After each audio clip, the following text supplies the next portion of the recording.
Hello, and a very warm welcome to Cultural Communication Confidence with me, Victoria Reynoldson. And welcome to this latest episode where we'll be talking about the future of work, working cross-culturally. Now, I'm going to start today's episode with a quote from Charles Darwin. So I'm just going to look at my notes and read that. It is the long history of humankind that those who learned to collaborate and improvise most effectively have prevailed. Now, this quote fascinated me because it resonated.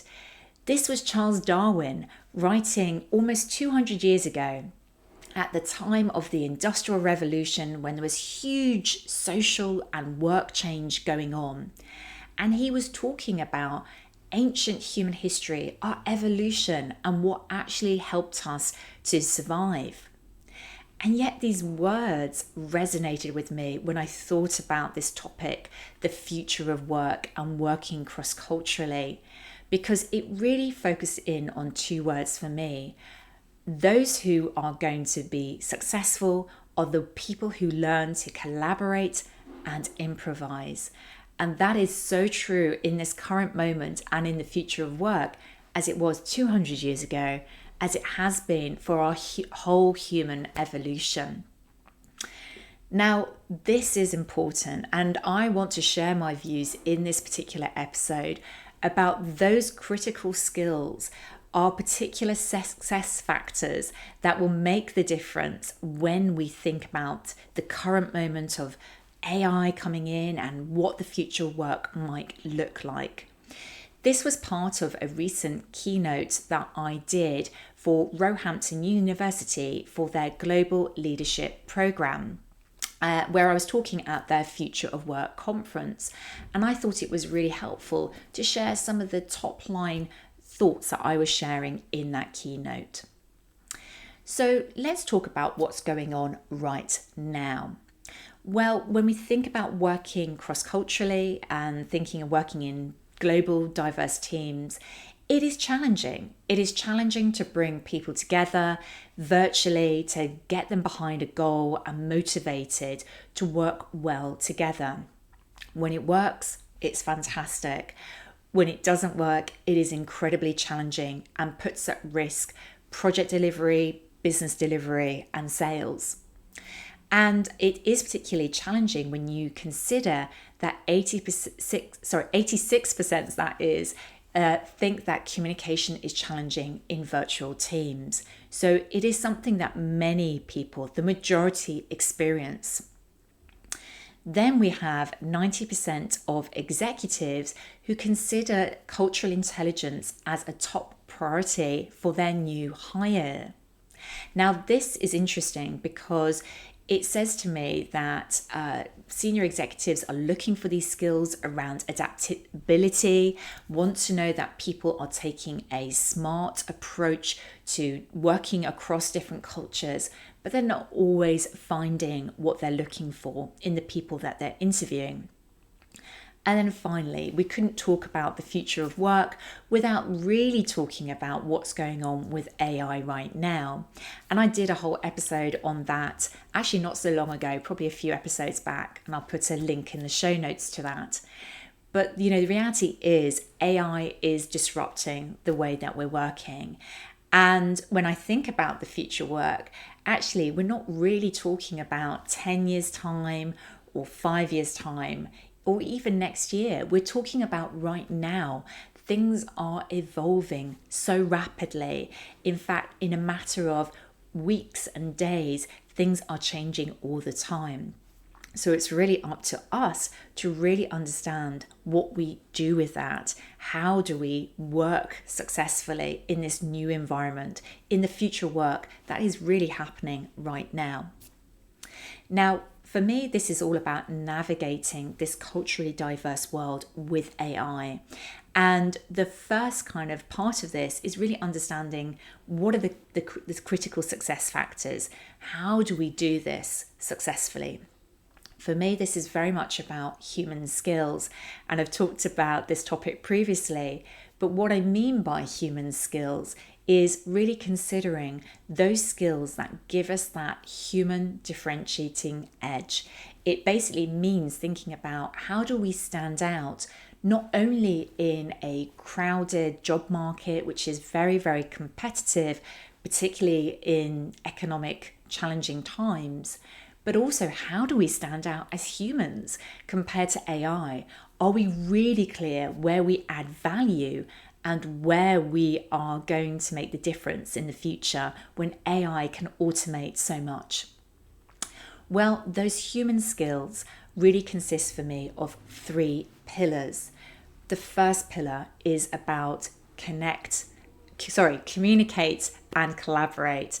So it probably doesn't surprise you thinking about that Charles Darwin quote that communication and collaboration is incredibly important and will continue to be very important in the future. It's how we understand each other. It's how we get across our messages and understand other messages. It's really about successfully coming together and really connecting through the power of communication. And we can do this in a variety of ways, through our verbal communication, through our non-verbal communication, even in the way that we listen. This is all part of the communication and collaboration. The next pillar is all about cultural intelligence. And this is about going beyond awareness of similarities and differences of different cultures and seeing the humans that we work with, understanding that we are complex beings with multiple cultural influences on us, and really understanding how do we relate, how do we adapt ourselves to really successfully connect with others and work well together. And then the final pillar is about critical thinking and creativity. These are skills that will really give us an edge compared to AI in the future. Our critical thinking gives us the ability to see the opportunities, but also to understand what AI can do for us and what its limitations are. Our creativity is all about the ideas that we can generate and those differentiating ideas that take us to totally new places.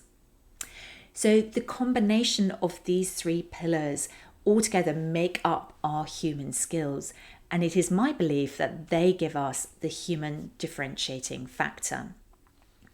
So the future work, I believe the future work is happening right now, and what it needs from us is our courage to recognize what it is that is going to make us different, our courage to stay curious and keep learning and engaging, and our curiosity to really step out of our comfort zone to learn and develop those skills that we need to really stay relevant for the future of work.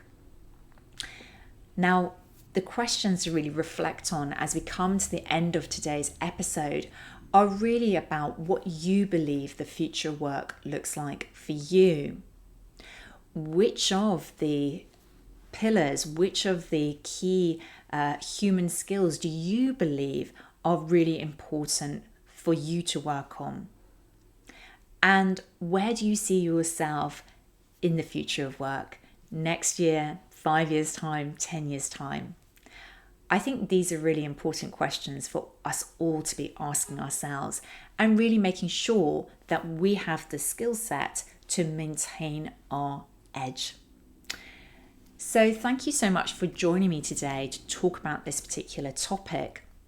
And if you are particularly interested in developing your human skills, your communication and collaboration, and your cultural intelligence, then I have a program which I'm inviting people into at the moment, which is really for global executives who are on their journey to the next level and are really interested in developing their communication for the next level and beyond, for really thinking about the future of work. This particular program is really about 3 key areas, which is about communication confidence and having the confidence to speak up and share your value and share your expertise. It's about the connection about really having the cultural intelligence to navigate cultural differences and work in diverse teams. And it's about the challenge, working in difficult conversations, working through feedback and understanding how to handle some of the challenging situations that come up at work. Now, this particular program is a unique blend of coaching, training, and mentoring. And it will be a 6-month program for individuals who want to work with me personally in a very dedicated, bespoke way. Now, I'm inviting people in to apply for this, and I'm really keen to meet people who are interested in investing in their human skills to take themselves forward for the current moment and the future. I'm really interested in working with the people that I think will best match to this program and therefore will get the best results from it. So if that sounds like you, then please get in touch. You can find me over on LinkedIn, or you can contact me via my details in the show notes. And I, really look forward to hearing from you if you feel this resonates with you. The other thing to say is that I am always really keen to hear from people who have listened to the podcast episode and have taken out a real learning from it. And so if you have got a really big learning from today's episode, I would love to hear from you. And I would love for you to share this episode with somebody else that you think could benefit from it. It is my mission to connect the world through the power of communication and cultural intelligence. And getting this podcast out there as widely as possible is part of that, to share as much value as I can. So, it would mean a lot to me if you share this. And if you're feeling particularly generous, then it would be brilliant if you could leave a review on your platform that you're listening or watching this on. And don't forget to subscribe so that you receive every single episode as they go live. Thank you so much for listening to today's episode, all about the future of work and working cross-culturally. And I very much look forward to seeing you next time on Cultural Communication Confidence.